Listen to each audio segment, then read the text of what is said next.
Cormac, can you just give us your overall thoughts on your debut, how much you enjoyed it out there? It was unreal. It's class. Been a long year. Obviously, changes at Ulster and then various camps with Ireland combined academies in the summer South Africa, and then obviously now into this camp here now. So it's been class, and then this week especially was really special. I thought I was kind of blown away by how much the lads really got around me and made it special. What were the nerves like today? Oh man, mental, real nervous. I didn't sleep much last night. It's probably why I was cramping during the game, but it was class. Like no matter who we spoke to during the day, they kind of made me feel special, and kind of gave me a bit of a buzz to kind of go out there and try put on a bit of a shift. Peter? Cormac, I'm sure you were disappointed to hear the whistle go after you'd received that pass and gone over the line. Were you surprised? Yeah, I had a feeling. I went down and I dived, and then I kind of back in my mind I was kind of thinking maybe it was forward pass, so I was kind of looked up, and then I knew pretty quickly. So obviously a bit disappointing, but it's the way it goes. Okay, but you had a line-out steal and plenty of other interventions. Yeah, it was good. It was good. Yeah, it was good. Paulie's been kind of pushing me this last couple of days, obviously, just the way the team set up with the line out, that I'm going to be in that position, and kind of go over my detail, and I was kind of happy to show him that I could kind of, get a steal, so it was good. Okay, have you come across people who hit as hard as the Fijians? No, man, to be honest, no. One of the tackle at one point, and I was like, oh, this is it, like, this is what it is now, so it was good. Thanks. Yeah, and just Cormac, obviously the build-up to the week, it might have been a long build-up, but the game itself, did you feel it was 80 minutes, or did you flew over? Andy said it was like the Wild West out there with that breakdown in particular.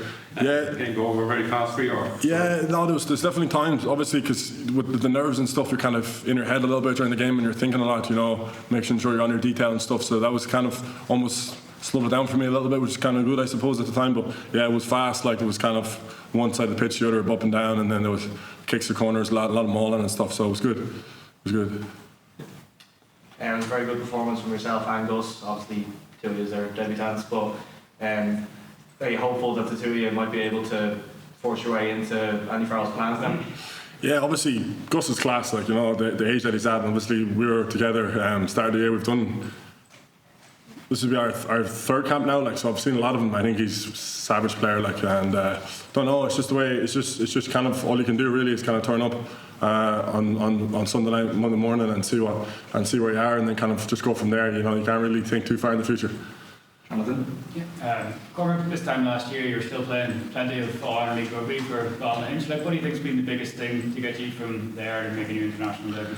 I think, to be honest, it's just kind of just really, what's the word? Patience is it really just did. I wasn't playing a lot for Ulster. Wasn't playing, like consecutive weeks, which is quite tough to kind of get your foot in the door. And then Richie came in, and then I kind of got my shot to play 3 or 4 games in a row, and then kind of started getting the feel of it. Obviously, because I was out for that year with the ACL, and that was still kind of hanging over me. And then them running games, kind of for me was what I really needed to kind of kick on and get confidence. And you can kind of look yourself in the mirror and be like, maybe I'm all right, and I'm up for it. So it was class. I was actually up at Ballinhinch there last week for the MES UCD some game, so it was good.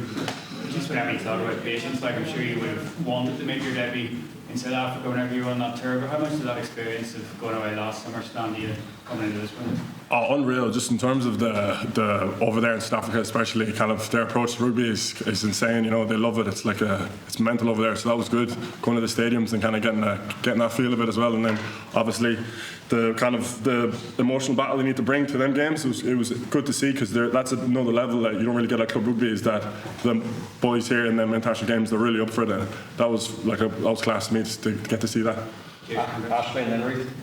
Cormac, to become the first Offaly man to play senior international rugby for Ireland. First? Yeah. I don't know what. I thought Peter Racken played. I don't know. Close, didn't get there. Didn't get there? No. Oh, all right. That's class. What does that mean to you? Oh, it's really special, everyone from Tullamore has been, they're so good to me, because I'm actually never home that much, but they're always kind of reaching out to me, phone calls, and I was back there during the week and kind of met a load of family friends and stuff, and it was real special for me kind of to get to see that. They're really excited for me. That was obviously going to be playing this week, so it was class. Did you help friends and family here today? Yeah, loads. Trying to catch them on after the game was impossible. Kind of got around as much as I could, but yeah, that's was really special because, like, you know, they've kind of seen the starting the journey for me when I went over to Scotland and stuff. And then obviously then second I left, I wasn't home much since then, so they've always been supporting me, and it's just real special for me. Cormac, we hear so much about this environment that Andy has created. What's it like being part of it, and what's it been like working under Andy? It's class, yeah.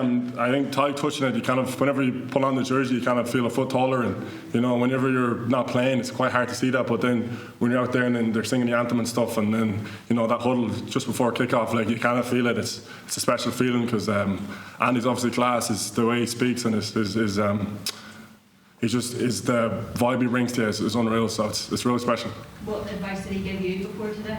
It's just the kind of advice you kind of give to most. You just kind of get out of your own way. Don't be in your own head too much. Kind of go out there and try and show what you're good at as much as you can. Try to get involved in the game early, and yeah, that's really it. Last one, Nick. Cormac, if things had worked out differently, you could have been in Parnell Park tonight and Tullamore. Oh yeah, nah. Did you ever think about that?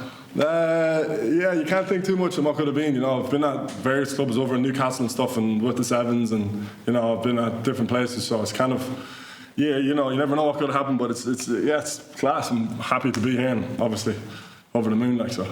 Hey, you're watching what they're doing, their progress as well. Yeah, unreal. I have loads of friends, obviously, still back there playing, so it's class.